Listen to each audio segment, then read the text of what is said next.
যেটা আমরা স্মৃতি থেকে যেটা আবর্তিত হয়, স্মৃতি থেকে যেটা বলে সেটা হচ্ছে আবৃত্তি। আজ আকাশের মনের কথা থর থর বাজে, সারা প্রহর আমার বুকের মাঝে থর থর বাজে। যা কিছু অতিরঞ্জিত সেটাই একটা পনা না, শুধু সেটা, কিন্তু তোমাকে মাইক্রোফোনের সামনে বা পরিবেশনের সময় স্বাভাবিকতা বজায় রেখে ওই লার্জার দ্যান লাইফ ব্যাপারটা আনতে হবে। সে এমন ভাবে বলতে লাগলো, এক ঠাস করে থাপ্পড় মারলো। কারণ ও তো শম্ভু মিত্র মঞ্চে থাকেন, তখন শত চেষ্টা করেও না অন্য সহশিল্পীর দিকে চোখ সরানো যায় না। বলছি, অনেক কবি আছেন তারা আবৃত্তিকারদের পছন্দই করেন না, কেন জান? তারা ওই ওটা তো আমার লেখাই হয়ে গেছে, ওটা আবার ওটাকে নিয়ে অত কৌশল করার কি আছে? গলা নিয়ে কৌশল। কেউ বাচিক শিল্পে কাজ করতে আসে, অবশ্যই উচ্চারণ, পুরুষচারণ নয়, উচ্চারণ সম্পর্কেও ঠিক ধারণা থাকতে হবে। শান্তিপুর থেকে আরম্ভ করে আমাদের কলকাতা পর্যন্ত এই যে গঙ্গার ধারের মানুষের যে ভাষা মুখের, সেটা সারা পৃথিবীতে বাংলার মান্য ভাষা বলে স্বীকৃত। ঢাকায় হয়তো কেউ বলছে, দাদা খারাই আর অনেকবার অ্যানাউন্সমেন্টটা করে আসি, রেডিও বাংলাদেশ ঢাকা থেকে বলছি। কেন আমি ওইভাবে কি বলেছি, কেন বলেছি? আমার গলায় যেভাবে কি বেজেছে, কেন বেজেছে, তোমার গলাতে সেরকম ভাববে কেন? তুমি সেটাকে তোমার মতো করে বলো না। আদো আদো করে কথা বললে তো রুমি মারাবুর সময় তো নাকা হওয়া যাবে না।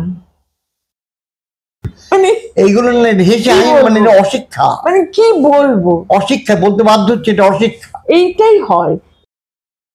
উদয় শঙ্করের একটা কথা আছে যে সব একটা অনুষ্ঠানে দিয়ে ফেলো না, কিছু বাকি রাখো। তোমার যদি মনে হয় যে এটা দিলেও হয় না দিলে হয়, দেবে নাটাই তোমার সিদ্ধান্ত হবে।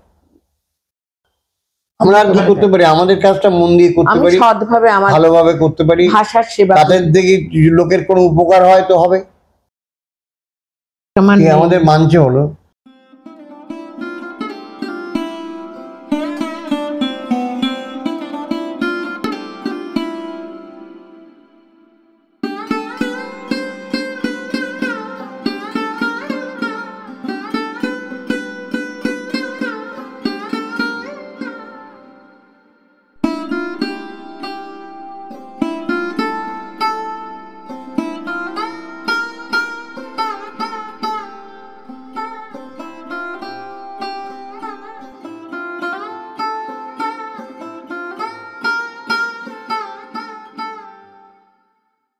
বিগত পর্বগুলোতে আমরা পেয়েছিলাম উর্মিমালা বসু এবং জগন্নাথ বসুকে।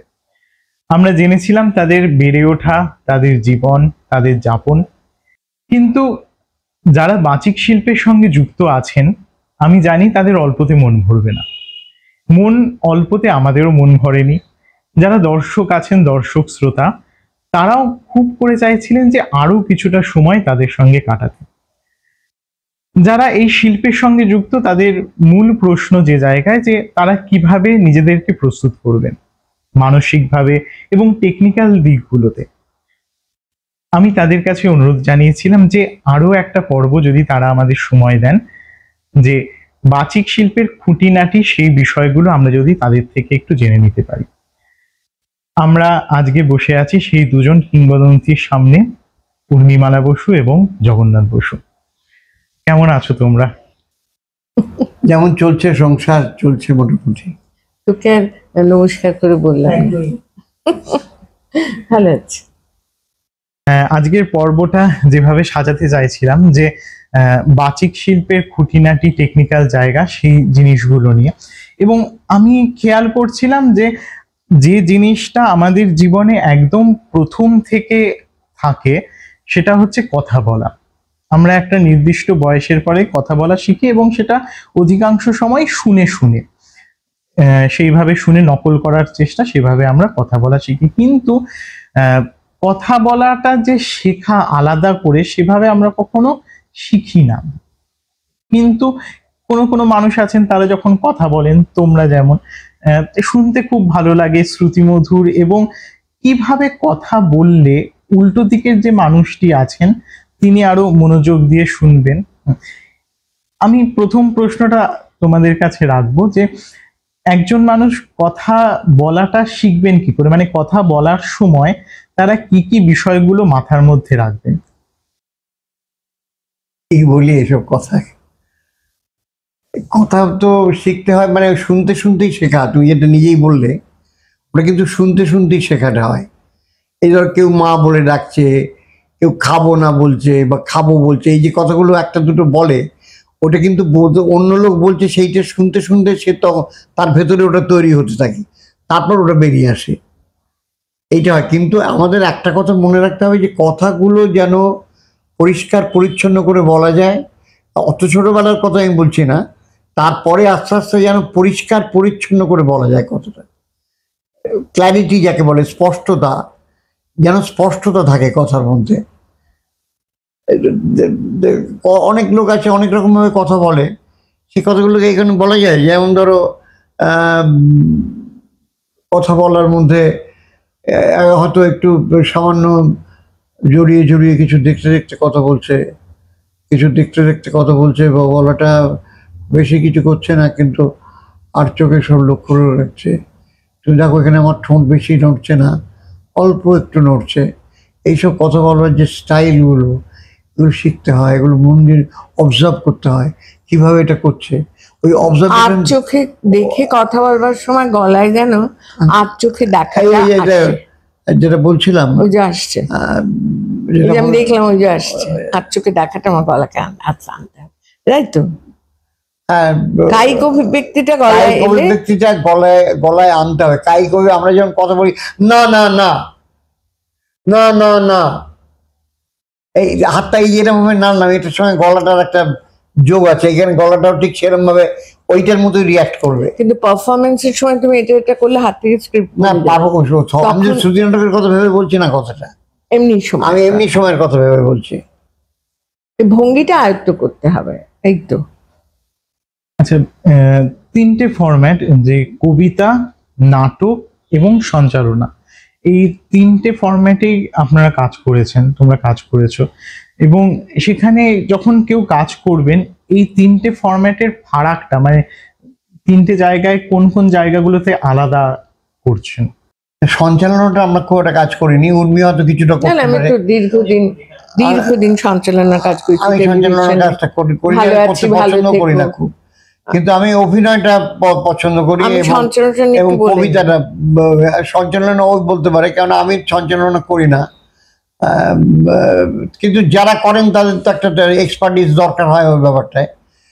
খানিকটা বলতে পারে যে একটা সেলসম্যান যেমন তার প্রোডাক্টকে নিয়ে তার প্রোডাক্টটা কত ভালো থাকে নানাভাবে বোঝাতে থাকে, একজন সঞ্চালকও কিন্তু তার যে বিষয়টার অনুষ্ঠানটা হবে সেই বিষয় সম্বন্ধে সম্যক জ্ঞান থাকবে তার, এবং সে ওইটাকে নিয়ে গুছিয়ে ভালো করে বলে মানুষের মধ্যে পৌঁছে দিতে পারবে। সঞ্চালনা মানে যদি শুধু মঞ্চে সঞ্চালনা কোনো একটা বিষয় হয় তাহলে কথাটা ঠিক, কিন্তু যদি একটা বড় সভা হয় কি একটা 1-to-1 সাক্ষাৎকার হয়, সেখানে সঞ্চালকের ভূমিকা কিন্তু দাতার নয়, গ্রহীতার। সেখানে যার আমি ইন্টারভিউ নিচ্ছি তার কাছ থেকে আমার কথা বের করে, কথাটা গ্রহণ করে সেই কথা থেকেই কথা জন্মাতে হবে, এবং তার সম্বন্ধে একটা হোমওয়ার্ক করা যায়। যার সম্বন্ধে করবে তুমি কথাটা, তার যদি হোমওয়ার্ক না থাকে, সে কবে পাস করেছিল না, সেটা ইতিহাস, সেটা প্রাথমিক না, সেটা জানতে হবে। কথা থেকে যে কথা জন্মায় সেটার প্রতি যদি আমি মনোযোগী না হই, মাঝে মাঝে এরকম হবে না হোক না, তার থেকে চকমকি পাথর থেকে আগুন তো টোকাটুকুতে, কিন্তু ওই ব্যাপারটা করতেই হবে, তাকে তোমাকে জানতে হবে ওর ব্যাপারটা কি, তাহলে জানলে তোমাকে তাকে খুঁচিয়ে কথাটা বের করতে সুবিধা হবে। সেটা তো ইন্ট্রোডাকশন পার্টে, সেটা মানে ইন্ট্রোডাকশন পার্টে তার বিষয়ে আমি জানলাম।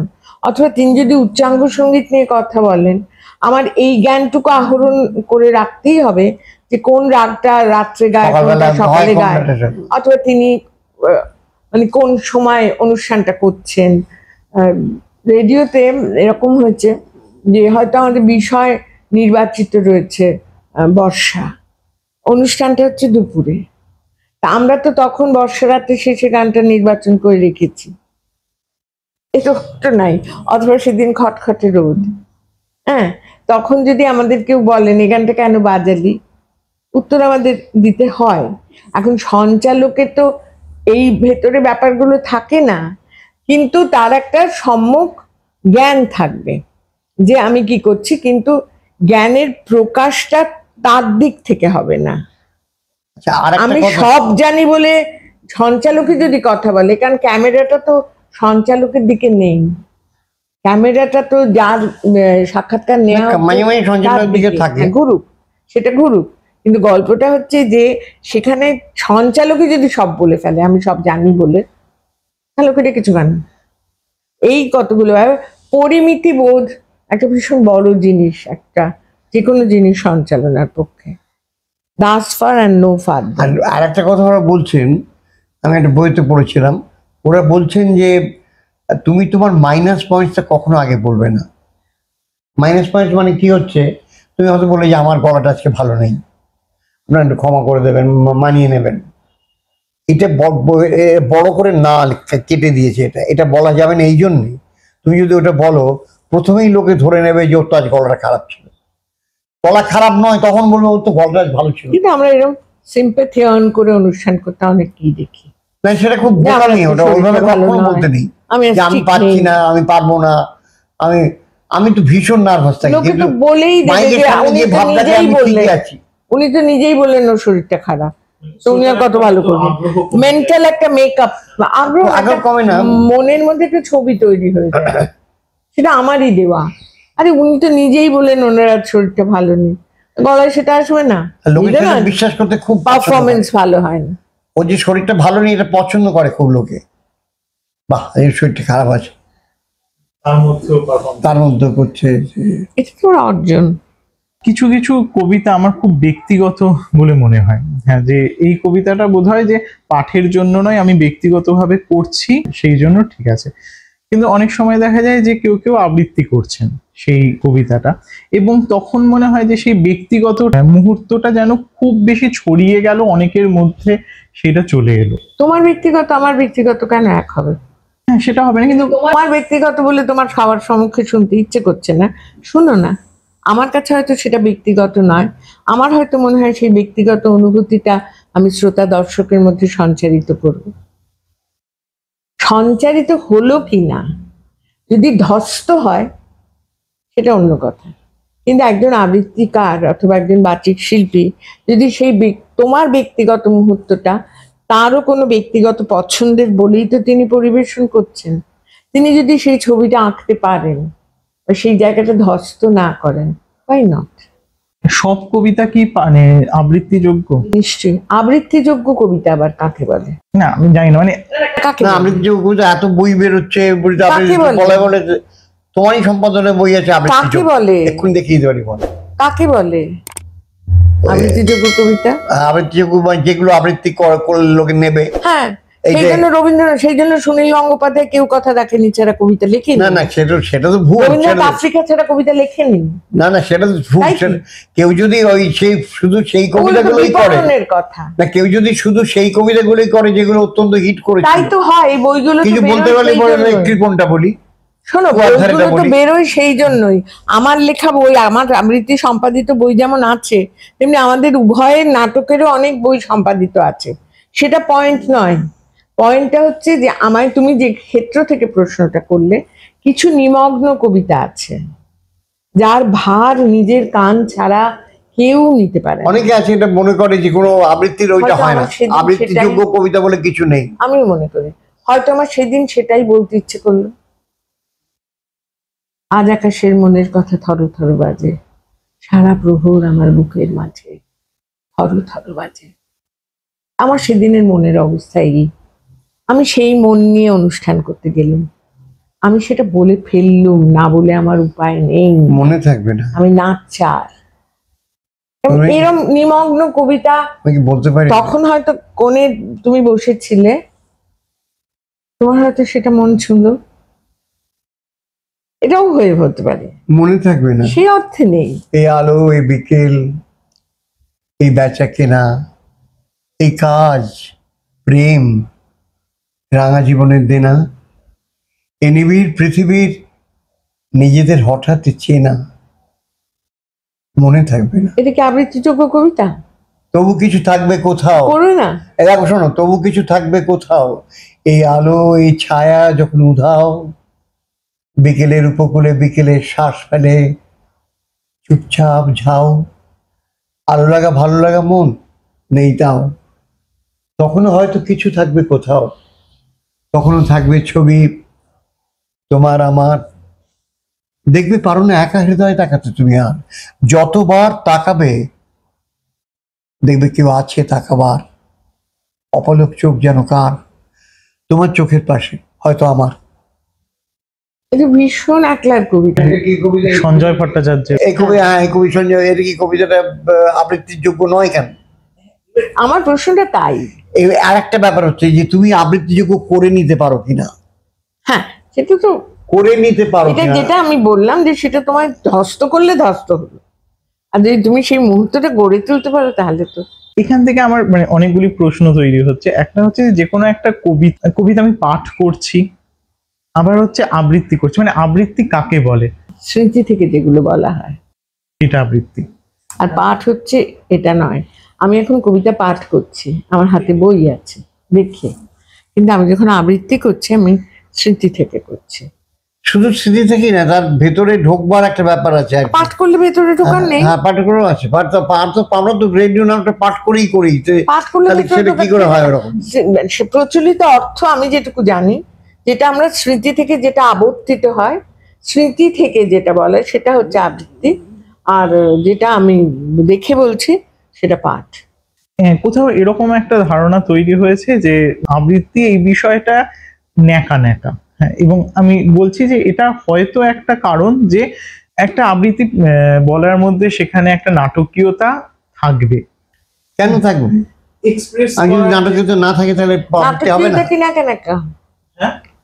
নাটকীয়তা কি সাধারণভাবে নাকা নাকা? না, আমার নাটকীয়তা নাটুকেপনা এই দুটো। নাটকে পনা কথাটা তেমন সুবিধের নয়। নাকা কিন্তু নাকাটাও সুবিধার নয়, নাটকে নাকা নাকাটাও পনার সুবিধার। জন্য নাকা নাকা। অনেকে যারা আবৃত্তি করে তারা সবসময় হয়তো বেস গলা পছন্দ করে। কি কেমন আছো, ভালো আছো তো? আরে আমার তো সেন ভাই একটা শো ছিল, এমন ভাবে বলতে আরম্ভ করবে তুমি তো মানে তোমার মানে ভেতরে ভেতরে যা ফুলিয়ে কিছু উঠবে হাসি। অতিরঞ্জিত, যা কিছু অতিরঞ্জিত সেটাই একটা পনা। না শুধু সেটা, এটাই কিন্তু তোমাকে মাইক্রোফোনের সামনে বা পরিবেশনের সময় স্বাভাবিকতা বজায় রেখে ওই লার্জার দ্যান লাইফ ব্যাপারটা আনতে হবে। তখনই আমার অভিজ্ঞতা বলে পরিবেশনটা তাই হবে। সেক্ষেত্রে সবার কণ্ঠ তো সমান নয়, কণ্ঠস্বরে যে যেরম নোট লাগাতে পারে, প্রয়োগ কিরকম, এগুলোর জন্য অনেক আলোচনা লাগে ভাই, এর জন্য মডুলেশন। এগুলো না ঠিক ওইভাবে বলা যায় মডুলেশন না। জানে না সে কি করে আবৃত্তি আর করতে পারে? আবৃত্তিকে নাকা নাকা মনে হওয়ার কারণ তো আবৃত্তিকে মনে হয় আবৃত্তিকারীদের কোন কারণে। কারণে। আমাদের সঙ্গে একজন, আমরা একবার এতে দুর্গাপুরে গেছি, সব আবৃত্তিকাররা রয়েছেন, দেবদুলাল বন্দ্যোপাধ্যায়, পার্থ ঘোষ, আমি এবং আরো অনেকে রয়েছেন, গৌরীদি। তো এই ভদ্র যিনি এলেন উদ্যোক্তা, আসুন আপনারা এসছেন, এত ভালো লাগছে, ছটা লাগছে কি বলবো, মানে আপনারা একটু কিছু কি প্রথমে একটু চা খাবেন তো, তারপর নয় বড় খাওয়াগুলোর কথা ভাবা যাবে। সে এমন ভাবে বলতে লাগলো, এক ঠাস করে থাপ্পড় মারি। কারণ ও তো আবৃত্তিকারদের ওই আবৃত্তিকার মানে ও ভেবে নিল যে আবৃত্তিকার যখন এরা এরম ভাবে কথা বলে, এই দৈন্য, এগুলো না দৈন্য। ভাবে। ধরো একজন, এই যে আজকাল একটা হয়েছে না, হাই, আচ্ছা লেটস সিট, তারপরে কোনো বাক্য ইংরেজিতে বলে না, এটা আসল দৈন্য। আমি যদি নাই বলি সেটা, আমি যদি রোমা এলি বস, হ্যাঁ বল কি, কিছু এসে যায় না। কিন্তু যেহেতু তো আমি মনে মনে জানি তুমি ভীষণ ভালো ইংরেজি বলো, তাই জন্য আমিও যে জানি এইটা প্রকাশ করার জন্য এটা হয়। এই ক্ষেত্রে সেটাই হয়েছে, যেহেতু তিনি মনে মনে নিজেকে খুব একজন ভালো আবৃত্তিকার ভাবেন হয়তো, অথবা ভাবেন যে ওদের সঙ্গে যদি আমি ছটা না লাগাই, খটা না লাগাই, ওরা হয়তো আমার মানটা কমিয়ে দেবেন। আসলে তো ইনফিনিটি কমপ্লেক্স, দৈন্যই। অনেকেই ওই উচ্চারণটাকে মানে শম্ভুদা এইভাবে বলেছিলেন, আমি এইভাবে বলবো, মাথার ভিতরে এক বোধ কাজ করে, অত সহজ ধখানাকে লাগানো বোধ কাজ করে। এবার শম্ভুদা যেসব কবিতা, যদি তুমি দেখো মধুবংশীর গলি, সেখানে তুমি মনে দেখতেই পাবে না যে কোথাও উনি খুব মানে, কিন্তু সেখানে অনেক বেশি বেশি জিনিস অনেক কিছু করেছেন উনি, যেগুলো ও সবাই করতে পারবে না, ওর অনেক ওর অনেক কণ্ঠের সঙ্গে অনুশীলন লাগবে। মানানসই হয়তো। আর আমি শুনেছি অসিত মুখোপাধ্যায় একজন পরিচালক, তার মঞ্চে তিনি বলতেন যে যখন শম্ভু মিত্র মঞ্চে থাকেন তখন শত চেষ্টা করেও না অন্য সহশিল্পীর দিকে চোখ সরানো যায় না। তার এমন ম্যাগনেটিক স্টেজ পার্সোনালিটি ছিল, এমন উচ্চারণ ছিল। যেটা এখন আমি শিশির ভদ্রের ছিল। চারটি নাক লাগালেই যদি মনে করি যে আমি শম্ভু মিত্র হয়ে গেলাম, সেটা তো আমার একটা লিমিটেশন ভাবনার। এবং আমি তো শূন্য চেয়েও কম, আমিও দেখেছি আমরা যে নাটকগুলো করি একেবারে সেইটা অনুরূপ গলায় তুলে নিলাম, হয় নাকি? গরু, কাক, গন্ডার, পাখি কিছু, তাদের সব গলার এক স্বর। তুমি আমি আমি আমি যারা ঘরে বসে আছি, কারুর গলা কারুর মতো নয়, কারণ প্রত্যেকে তার বোধ এবং বুদ্ধি ঈশ্বর দিয়ে যখন তৈরি কথাটা করলেন তখন কত উচ্চারণ গলা করে। তৈরি করেছিলেন ভাবো তো। না করেছিলেন, আরো মানুষকে কেন কত আলাদা রকমের আলাদা গলা গলা তৈরি দিলেন? কেউ একটা হয়তো এরম ভাবে কথা বলে, কেউ এইভাবে কথা বলে, কত রকম কথা কিন্তু বলার ঈশ্বর কায়দা। যে এই বিভেদটা করেছিলেন মানুষ এবং পশুর মধ্যে, তার কারণ মানুষকে উনি বুদ্ধিবৃত্তি বলে একটা জিনিস দিয়েছিলেন, যদি ঈশ্বরই তৈরি করে থাকেন, এবং মানুষ তার বুদ্ধির সচেতন প্রয়োগে কণ্ঠ হাতির খুব বুদ্ধি আছে। নিক্ষেপ করে, নেই তো একরকম আওয়াজ করে। না, কিন্তু হাতির সেই বুদ্ধি আছে। হাতি যখন ভয় পায়, তা সেই বৃঙ্ঘনটা অন্যরকম হয়। একটা কুকুরের পায়ের ওপর দিয়ে গাড়ি চড়ে দারুণ গেলে বাংলা বলা। বৃঙ্গনটা করে যে চেঁচিয়ে ওঠে, বৃঙ্গনটা বলা কিন্তু চারটে সবাই পারবে না। সেটা বৃঙ্গন কিন্তু সব কুকুর একরকম করে। তুমি তোমার পোষা কুকুরেরটা আলাদা করতে পারবে, সেটা তুমি তাকে ভালোবাসো বলে, কিন্তু যুক্তি, বুদ্ধি, ব্যাকরণ বলবে তার আওয়াজের সঙ্গে রাস্তার কুকুরটার ওই আঘাত পাওয়ার আওয়াজে কোনো তফাৎ নেই। আমার মনে পড়ছে যে আপনারা একবার মানে এটা আড্ডার ওই সময় যে কথাবার্তা, হ্যাঁ আমাদের গুতু গালাং নাটক, হ্যাঁ সেটা এতে আছে, আমি ওইটার প্রসঙ্গে আসছি। বুঝলাম কেন ওটা শুনেছি, ওই জন্য আওয়াজের কথাটা বলছিল, কান্নার ভেদ। আর আরেকটা যেটা বলছিলাম তখন হচ্ছে আপনারা মানে তোমরা বলছিলে যে যখন প্রত্যেকের আলাদা আলাদা প্রত্যেকের স্বর, হ্যাঁ, এবং কেউ যদি শম্ভু মিত্রকে নকল করার চেষ্টা করে তাহলে যারা দর্শক শ্রোতা তারা শম্ভু মিত্রেরটাই শুনবে, তোমারটা কেন শুনবে? এটা তো মানে আশীর্বাদ যে তোমার গলাটা শম্ভু মিত্রের মতো নয়। হ্যাঁ ডেফিনেটলি তারা রিমেক তো ওইভাবে করলে টোকা, না, কিন্তু তুমি কি ঠিক জানতে চাইছো বলো তো, আমি এটা ঠিক ভুলিয়ে কি না? যাচ্ছি। হ্যাঁ মানে ওই যে জায়গায় আমরা ইয়েছিলাম যে কবিতা যেটা পাঠযোগ্য, ওই জায়গা থেকে আমরা আস্তে আস্তে এখন আমি তো বলছি, অনেক কবি আছেন যারা আবৃত্তিকারদের পছন্দই করেন না, কেন জান? তারা ওই বলে ওটা তো আমার লেখাই হয়ে গেছে, ওটা আবার ওটাকে নিয়ে অত কৌশল করার কি আছে, গলা নিয়ে কৌশল। কোন নাটক বা কিন্তু কবিতা পছন্দই করেন না তারা। লেখার জন্য হয় না, পড়ার জন্যই হয়। কিন্তু বা অভিনীত আবৃত্তি তো হয়। একটা অন্যরকম জিনিস না। আবৃত্তি বারবার রবীন্দ্রনাথ বলছেন কি বারবার পড়ে পড়ে উনি দেখতেন। উনি একবার লিখবার পর, আমি নিজে পড়েছি যে বারবার পড়ে পড়ে উনি দেখতেন, কয়েকজনকে শোনাতেন, দেখো তো কিরম হচ্ছে কিরম হচ্ছে। এই কানে শুনে যেটা করা যায় না, এটা কিন্তু এমনি চোখে দেখে শুধু হয় না, কান দারুণ ভাবে কাজ করতে থাকে এখানে। নাটকও তো জগন্নাথ অভিনীত হওয়ার জন্য লেখা হয়, পাঠের জন্য তো, পড়ার জন্য তো লেখা হয়। নাটক তো পড়ার জন্য নয়, কোনো নাটক নাটক, অভিনীত হয়। কবিতাও তো আমি বলবো বলেই লেখা, কবিরা রাগ করলে কি হবে? কবিদের হয়তো ওটা মডুলেশন হয় না, আমি কবিদের নিজের মুখে শুনেছি যে কবিরা এগুলো হয় না সবার। এবার কিছু কিছু নাটক, যেমন আমার ব্যক্তিগত বাদল সরকারের অনেক নাটক আমার মনে হচ্ছে যে মানে বাকি ইতিহাস, হ্যাঁ, আমি যখন পড়েছি আমার তখন খুব ভালো লেগেছে, শরদিন্দু সীতানাথ। কিন্তু এবার সেটা হয়তো আমার দেখার সীমাবদ্ধতা, যে বা যে যে দলের আমি পারফরমেন্স দেখেছি আমার দেখার পরে সেই ছবিটা নষ্ট হয়ে গেছে, মানে আমার যে একটা ভিজুয়াল তৈরি হচ্ছিল, হ্যাঁ, এবার সেটাও হয়তো একটা ব্যাপার। কেন তুমি মূর্তি ধরি এলে রহিলে না ধ্যান ধারণায়, কিছু করার নেই, এটা অপূর্ব একটা উদাহরণ দিলে, সুন্দর উদাহরণ দিয়েছো। কিছু করার নেই। সুতরাং ওগুলো তো তাহলে তো ওই বইয়ের মধ্যেই সীমাবদ্ধ রেখে দিতে হয়। কারণ আমি আপন মনের মাধুরী মিশিয়ে একটা আমার কিছু একটা create কবিতা করতে বলে দেখাতে পারি। ইচ্ছে করছে। না সেটা পরে, তুমি তো একলার ইন্টারভিউ সেটা ঠিক পাবে, না। সেখানে বলো। আচ্ছা না না, কেন আমি একলা না, না, এখানে পাবো? কথা হচ্ছে প্রয়োজনের এখানকার প্রয়োজন, যেটা প্রয়োজন হবে সেখানে। আমি তো এমনি বলার কথা ভাবছি, যেটা প্রয়োজন হবে যেটা। কথাটা শেষ করতে দিলে ভালো। হ্যাঁ বলো, শেষ করো। আর খাই খেয়ে হারিয়ে যাচ্ছে। এই হারিয়ে গেছে। বল, আচ্ছা, আমারও খেয়ে হারিয়ে গেল। অন্য প্রসঙ্গে আয়। যখন কেউ আঁকা শিখবেন ঠিক করেন, এ হচ্ছে হয়তো দাগ দিচ্ছেন, বা যখন কেউ গান শিখবেন তখন হচ্ছে তাকে বলা হয় যে সারেগামা করে তুমি গলাটা সেই সুরের সঙ্গে মেলানোর চেষ্টা করো, গলাটা সুরে তোলার চেষ্টা করো। কেউ যদি ভাবেন যে বাচিক শিল্পের সঙ্গে যুক্ত হবেন, তিনি প্রাথমিক কি কি শিক্ষাগুলি নেবেন, কি কি জিনিস শিখবেন একদম প্রাথমিকভাবে? তুমি বলো এটা। রিডিং পড়বেন ভালো, উচ্চারণ সম্পর্কে সঠিক ধারণা থাকবে।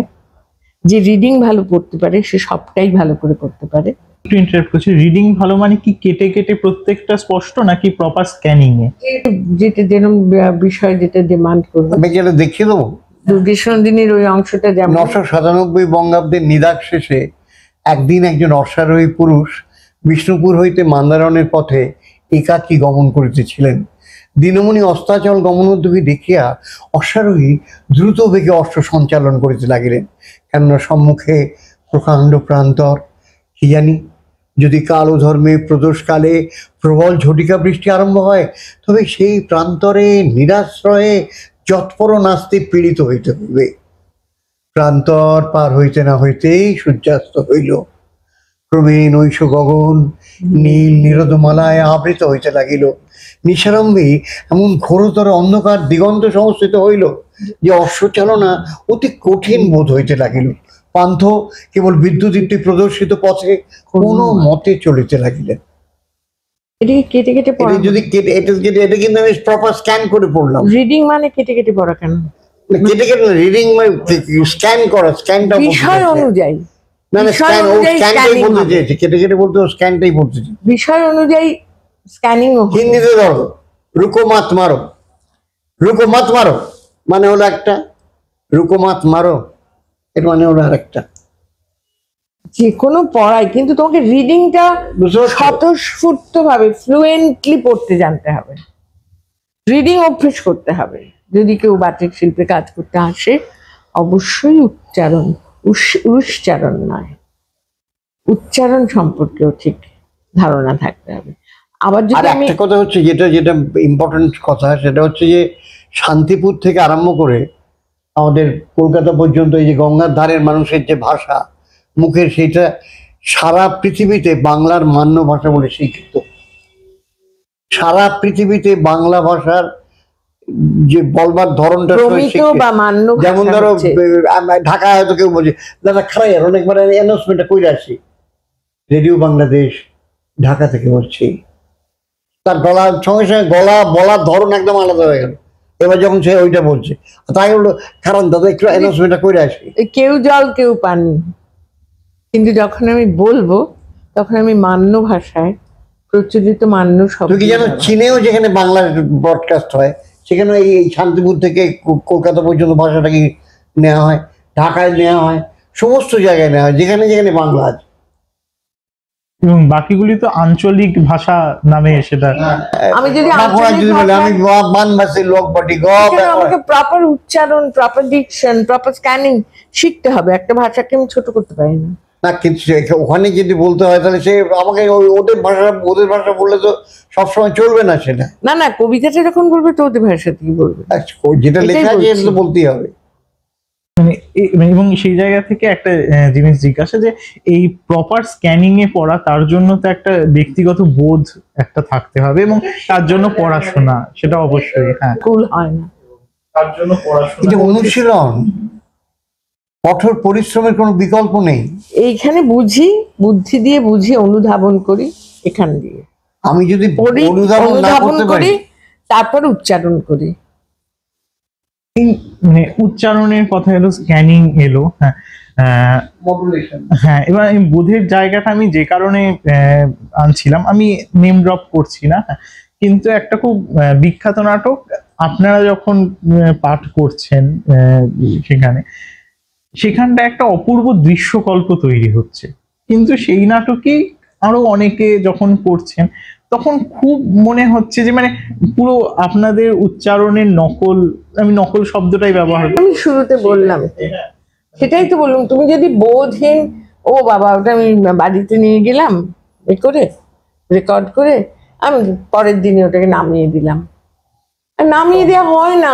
কেন আমি ওইভাবে কি বলেছি, কেন কেন বলেছি, আমার গলায় যেভাবে কি বেজেছে কেন বেজেছে, তোমার গলায় তো সেরকম ভাববে কেন? তুমি সেটাকে তোমার মতো করে বলো না।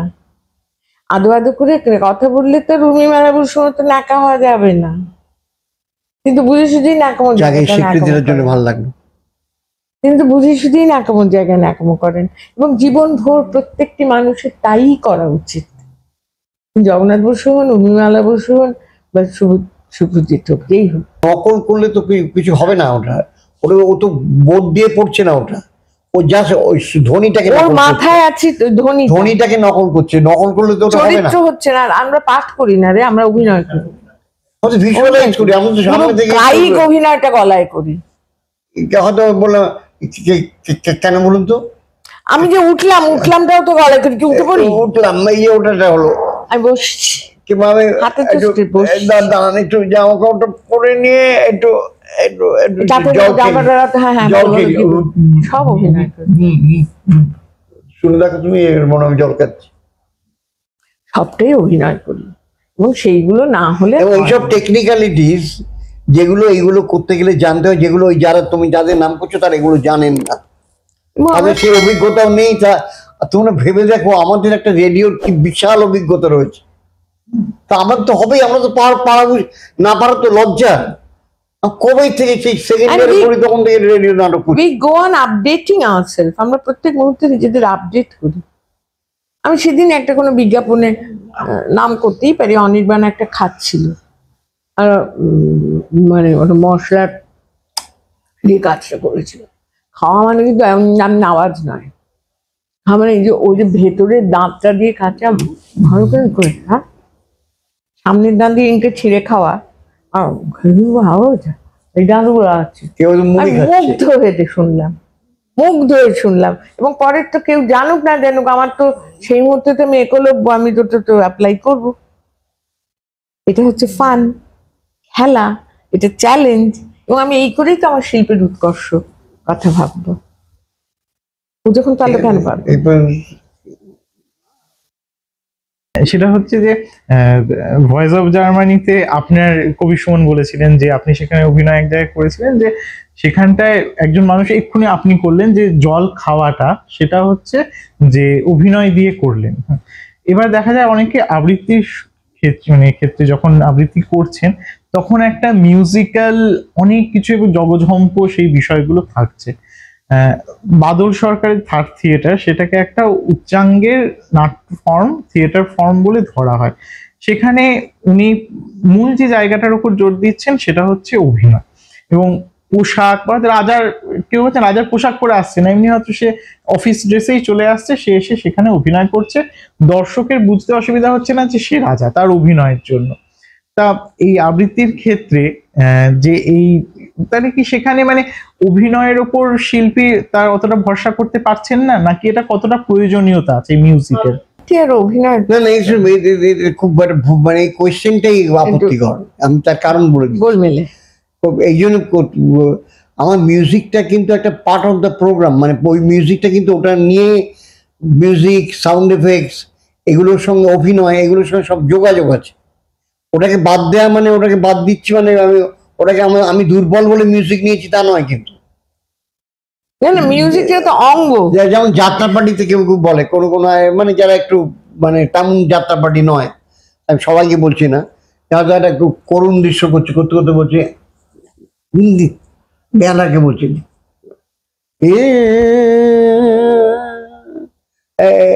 এদিকে ওর মুখটাই আসে না যদি ওটা না, এটা মাধ্যমগত। কিন্তু আমাদের এই কথাটা ভাববার নয়, আমরা কিন্তু অভিনয়টার সময় অভিনয় করব, এবং তার জন্য তারপর মিউজিকটা সেইরকম ভাবে দিতে হবে যেখানে ওই জায়গাটাকে আরো হাইটেন্ড করবে, সিকোয়েন্সটাকে হাইটেন্ড করবে, যেখানে এদিকে বোঝাতে পারলাম, তোমার মুখটা দেখে মনে হচ্ছে বোঝাতে পারলাম না। অনেক কবিতা যখন আপনারা পারফর্ম করছেন উইদাউট মিউজিক আপনারা করেছেন, দুর্দান্ত লেগেছে। এবার অনেকে যখন সেগুলি করছে মিউজিক্যাল একটা অর্কেস্ট্রা, সেটা কি কোথাও মানে কোথাও কমার্শিয়ালাইজেশনের জন্য নাকি? দেখো, কাজী সব্যসাচী কবে বিদ্রোহী করেছেন উইথ মিউজিক, কবে করেছেন? কে সেই মানুষটি আচ্ছা। তাও করেছেন। তোমার শ্রোতা হিসেবে ভুল প্রয়োগ, তোমার অপপ্রয়োগের কথা মনে হতে পারে। এখন আমরা ওর কাছ থেকেই আমি যেটুকু জেনেছি বা ওর সূত্রে যেটুকু লেখাপড়া আমি করেছি, তাতে আমি দেখেছি একটা কথা, music certain Times music is a character. যেমন আমাদের যে নাটকে টেলিফোন আসে, সেখানে টেলিফোনের আওয়াজটা is another character other than both of us, ঠিক আছে? তেমনি কেউ যদি একটা ডোর নক, সেটারও একটা সেই মুহূর্তে ক্যারেক্টার। এখন সেই ডোর নকটা যদি একটা ভৌতিক কোনো কিছু হয়, দরজাটা খুললো, সেটা একটা ক্যারেক্টার হয়ে উঠলো। এবং হয়তো ভীষণ একটা ভালোবাসার বাড়তি ভয়ের উপাদান তৈরি হয়ে একটা ভীষণ ভালোবাসার মুহূর্ত, সেখানে তলা দিয়ে হয়তো একটা মিউজিক গেল, যেখানে ওই ভালোবাসার মুহূর্তটা তৈরি হচ্ছে। সো কোনো জায়গায় মিউজিক প্রধান কিন্তু মুখ্য নয়। আমি একটা মিউজিকের উদাহরণ দিতে পারি।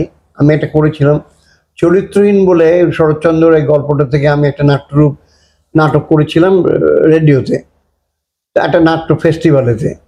তো তাতে একটা জায়গায় ছিল যে সতীশ এরম বই পড়ছে, বই পড়ছে আর সাবিত্রী ঘর মুছছে, আর ও মাঝে মাঝে মুছছে আর মাঝে মাঝে আর চোখে ওর দিকে দেখছে।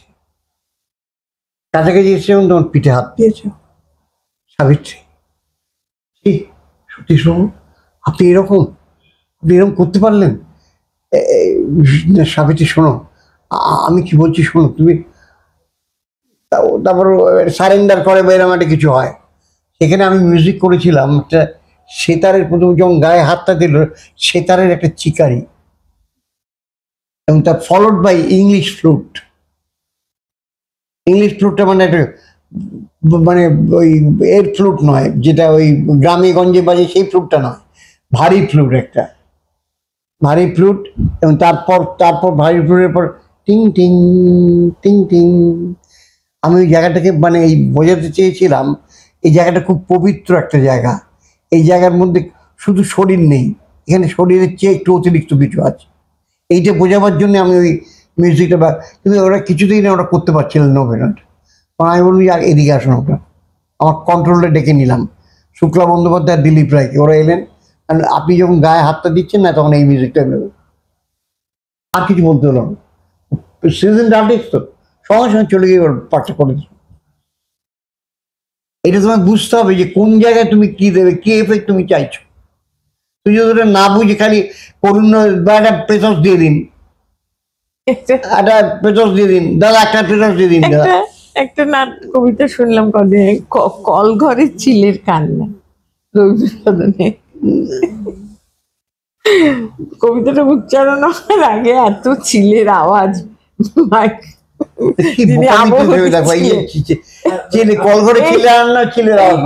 এইগুলোই তো মানে এইগুলো মানে অশিক্ষা, মানে কি বলবো, অশিক্ষা বলতে বাধ্য হচ্ছে, এটা অশিক্ষা। এইটাই হয়, এইটা যেখানে হয় সেখানে ভাল লাগে না। আসল কথা পরিণীতি, জীবন ভোর একটা কথাই, তুলাদণ্ডে পলে পলে হিসেব দিতে হবে। রবীন্দ্রনাথ যাকে বলেছেন ব্যালেন্স ভাই, artistic economy, balance. Economy drive হয় না, খরচা পচানো, খরচে আমাদের সব খরচ, এটা ইমোশনটা সব দিয়ে দিতে নেই, কিছুটা রেখে দিতে হয়। উদয় শঙ্করের একটা কথা আছে যে সব একটা অনুষ্ঠানে দিয়ে ফেলো না, কিছু বাকি রাখো। এগুলো কেন? কিছু বাকি না রাখলে কি পরের বার তুমি তো আবার আসবে, থাকুন একটু খিদে থাক, সব আমি দিয়ে দিলাম কেন? আমার এটা বেশ অনেক বড় করেই বলা হয়ে হলো, তোমার পছন্দ হয়নি বলে জ্বালাতন। আমার মানে মূল যে জায়গাটা ছিল যে নাটকের ক্ষেত্রে ধরে মানে কবিতার ক্ষেত্রে বলি, হ্যাঁ থাকবে, কবিতার ক্ষেত্রে প্রয়োজন হতেই পারে, কবিতা মিউজিক থাকে অনেক সময়। তবে এটাও ঠিক যে এটা নিয়ে আমার নিজের একটা দ্বন্দ্ব আছে যে ওটা দেওয়ার দরকার আর দরকার নেই। আমার সেটাই মানে কবিতার নাটকের ক্ষেত্রে একটা পার্ট হয়েছে, কিন্তু ওখানে আমার ওই জায়গাটা ওই চকিত। আচ্ছা আমি একটা জায়গায় বলছি, একটুখানি দেখো, একটা মিউজিক দিতে পারো, মিউজিক না দিতে পারো। কিনু গলার গলি, দোতলা বাড়ি, লোহার গড়াদে একতলা ঘর, পথের ধারে লোনা ধরা দেয়ালেতে মাঝে মাঝে ধসে গেছে বালি, মাঝে মাঝে শ্যাঁতা পড়া দাঁত। মার্কিন থানের মার্কা একখানা ছবি, সিদ্ধিদাতা গণেশে দরজার পরে আটা। আমি ছাড়া ঘরে থেকে আর একটা জীব, এক ভাড়া দেই, সেটা টিকটিকি। তফাৎ আমার সঙ্গে এই শুধু, নেই তার অন্যের অভাব। বেতন 25 টাকা, সদাগরি আপিসের কনিষ্ঠ কেরানি, খেতে পাই দত্তদের বাড়ি ছেলেকে পড়িয়ে, শিয়ালদি স্টেশনে যাই, সন্ধেটা কাটিয়ে আসি, আলো জ্বালাবার দায় বাঁচে, ইঞ্জিনের ধস ধস, মাসির আওয়াজ, যাত্রীর ব্যস্ততা, এখানে গুলি একটা হাঁকাহাঁকি। ক্যাকোফোনি তৈরি করা যেতে গুলি পারে। হাঁকাহাঁকি। 10:30 বেজে যায়, তারপর ঘরে এসে নিরালা, নিঝুম, অন্ধকার। একদম চেঞ্জ হয়ে যাচ্ছে পরিবেশটা। ধলেশ্বরী নদী তীরে পিসিদের গ্রাম। ম্যাক্সিমাম এখানে মিউজিকের প্রয়োগটা যদি করো, ক্যাকোফোনি একটা হতে পারে। আমার না, cacophony শুনতে শুনতে মনে হচ্ছে কেন হ্যাঁ। মিউজিক দেবো ওরকম এখানে? কেন দেবো, কিন্তু খারাপ প্রয়োগ, তুই যে কথাটা বলছিস সেটা করতে গেলে ওখানে ইঞ্জিনের ঘস ঘস, ট্রামের আওয়াজ, এইগুলো হতে পারে। বোকামি। এমনকি গণেশের ছবির একটা তলায় না romantic জায়গা scene থাকলে যদি না, না, কুকুরের ডাক দিতে হয়, একটা তাহলে তার চেয়ে গণেশের লজ্জার কিছু নেই। একটা গণেশের ছবি যেখানটা লেখা আছে না, সিদ্ধিদাতা গণেশের, সেখানে একটা জায়গা নেই, সে জায়গা নেই, সেও লাগিয়ে দিতে পারে।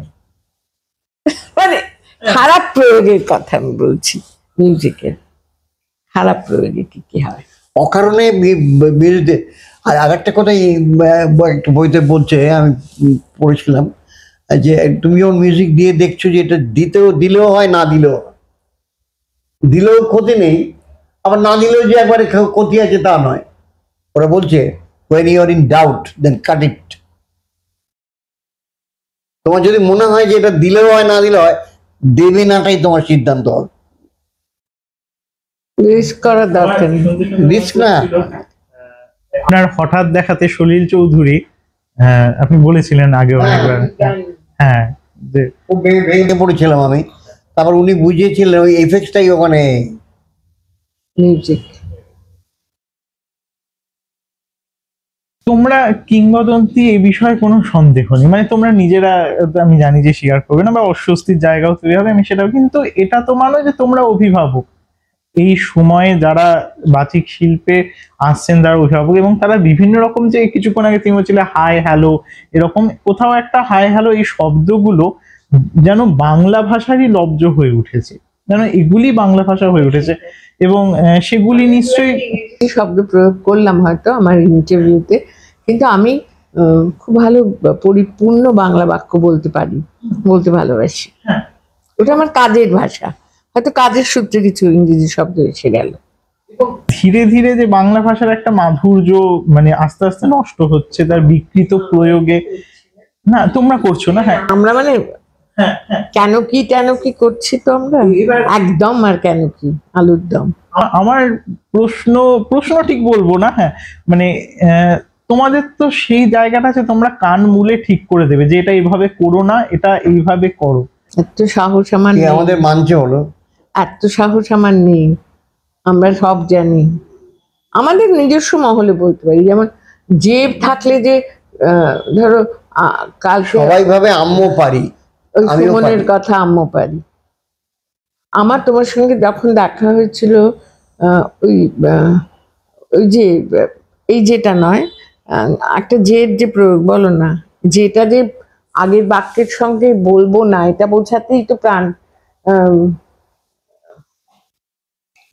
ওই যে যখন আমরা ওখান দিয়ে যাচ্ছিলাম, যে রাস্তাটা দিয়ে যাচ্ছিলাম, যে রাস্তাটা দিয়ে যাচ্ছিলাম যেটা একসঙ্গে বললো না, যখন আমরা ওইখান দিয়ে যাচ্ছিলাম, যে যদি থাকে সেটা যে আমরা পরে বলবো এটাই বোঝাতে পারছি না, মানে বাক্য বলবার সময়। আর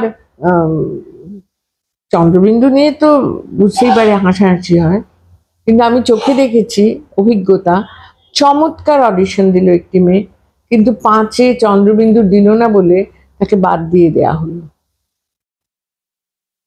যে যেটা উচ্চারণ তো শিখতেই হবে, নইলে ওইরকম বাদ পড়ে যাবে। যদি তুমি, আমরাই যে সব জানি তা নয়, আমাদেরও তো অনেক সময় যেমন অনেকে জিজ্ঞেস করে একাকি না একাকি, তখন বলতে হয় পবিত্র সরকারের বইতে আছে দুটোই ঠিক, দুটোই তুমি বলতে পারো, অতুল প্রসাদ না অতুল প্রসাদ, দুটোই ঠিক। এমন এই ধারণাগুলো থাকবে।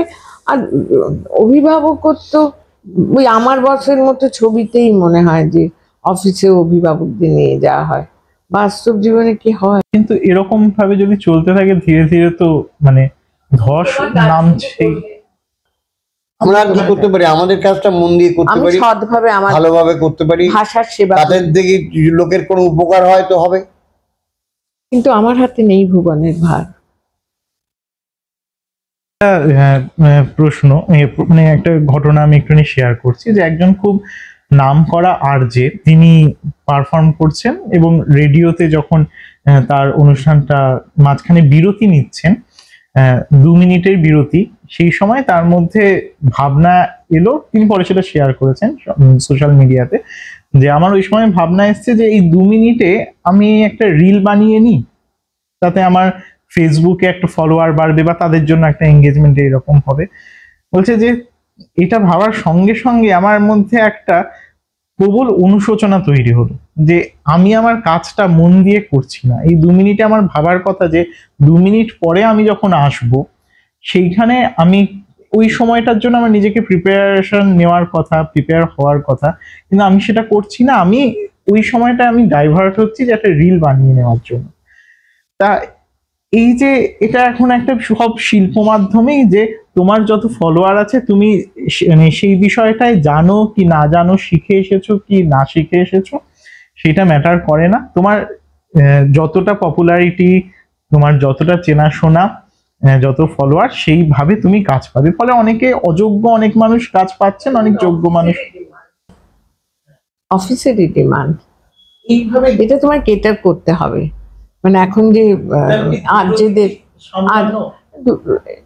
এইটা এমন একটা মাধ্যম এখন, যে ধরো রিল করা কি ইলেকট্রনিক মাধ্যম, সেটা না জানা না প্রায় লেখাপড়া না শেখার মতো অবস্থা। আমার যে অবস্থা হয়েছে এখন, আমার ভালো লাগে না, আমি করছি না। তা তুই স্কুল যাস না, পড়াশোনা করিস না? মানে এই জিনিসটা এইভাবেই হবে।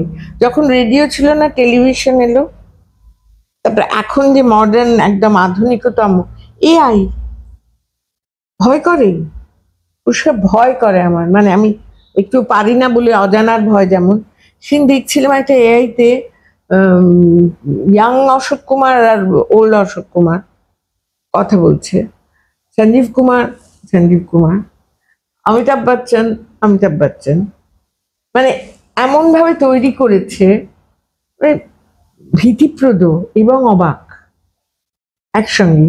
এখন সময়ের ডিমান্ড, আজকে আমি খুব ভালো করে জানি যে প্রাইভেট চ্যানেল যেগুলো আছে সেগুলোকে না তোমাকে সাইমালটেনিয়াসলি এই ইলেকট্রনিক মিডিয়ার জন্য কাজটা করে দিতে হবে। ও একটা সানডে সাসপেন্স করে বাড়ি এলো মির্চি থেকে, আমি আর দুজনে একসঙ্গে ছিলাম, দাঁড়িয়ে যে ছবিটা তখন তোলা হলো, আমরা যখন বাড়ির গেটে ঢুকছি তার 70,000 ভিউইং হয়ে গেছে। ইট ম্যাটার্স whether you মানে তুমি পছন্দ করো না করো, ইট ম্যাটার্স। যুগের সঙ্গে তোমাকে, যুগের সঙ্গে তোমার চলতে হবে। থিয়েটারে আমি বেশি সময় নেব না। থিয়েটারে একটা কথা আছে যে ফুল টাইম ওয়ার্কার, যে তুমি যখন থিয়েটার করছো সেখানে পুরোপুরি সেই কাজের সঙ্গে সেদিকে মনোযোগ দাও। কিন্তু এখন এমন অবস্থা, শুধুমাত্র একটা মাধ্যমে থেকে, বিশেষ করে যে কোনো শিল্প, মানে শুধু থিয়েটার করা বা শুধু গান বাজনা করা, বা যারা প্রথম চেষ্টা করছেন সেখানে করে যে মানে চাকরি বাকরি বা সেরকম না হলে দিন যাপন মুশকিলের, অর্থোপার্জন সম্ভব নয়। যারা ভবিষ্যৎ প্রজন্ম, যারা বাচিক শিল্পে আসতে চাইছে, তাদের জন্য তোমরা কি বলবে যে আগামীর জন্য? অ্যাকচুয়ালি আমরা না হোল টাইমার। সে কালকে একটা লেখা দেখছিল, কারণ হচ্ছে আমরা তো একটা অন্য কিছু করে সেখান থেকে একটা অর্থ I never meant that. করছি। I never meant that. ও ওইটাই মিন করছে, আমি সেটা মিন করছি না। ওই টাকা পয়সা তো রোজগার না করলে চলবে না, আমি সেটা মিন করছি না। হোল টাইমার হতেই হয়। তুমি স্কুলেই পড়াও আর তুমি বড় অফিসে যাই করো, তোমার যখন আরেকটি সংসার আছে, সেটা যদি তোমার সংস্কৃতির সংসার হয়, সেটা যদি নাটক হয়, গান হয়, কবিতা বলা হয়, বা বিজ্ঞাপনের ইভেন কিছু লেখারও হয়, তাহলে সেটা তোমার দ্বিতীয় সংসার। তোমার দ্বিতীয় সংসারের প্রতি যদি তুমি মনোযোগী না হও, সেটা থাকে না। তুমি বলবে আমি কি করে 24 ঘন্টার মনোযোগটা দেবো, আমার দুটো মাত্র চোখ। তোমার মনের ভেতরে একটা জায়গা আছে যেখানে তোমার দ্বিতীয় সংসারটির আবাস, সেখানে তো সব সময় সে তোমার সঙ্গী। সেখানে তুমি মনে মনে ধার দাও, পালিশ করো।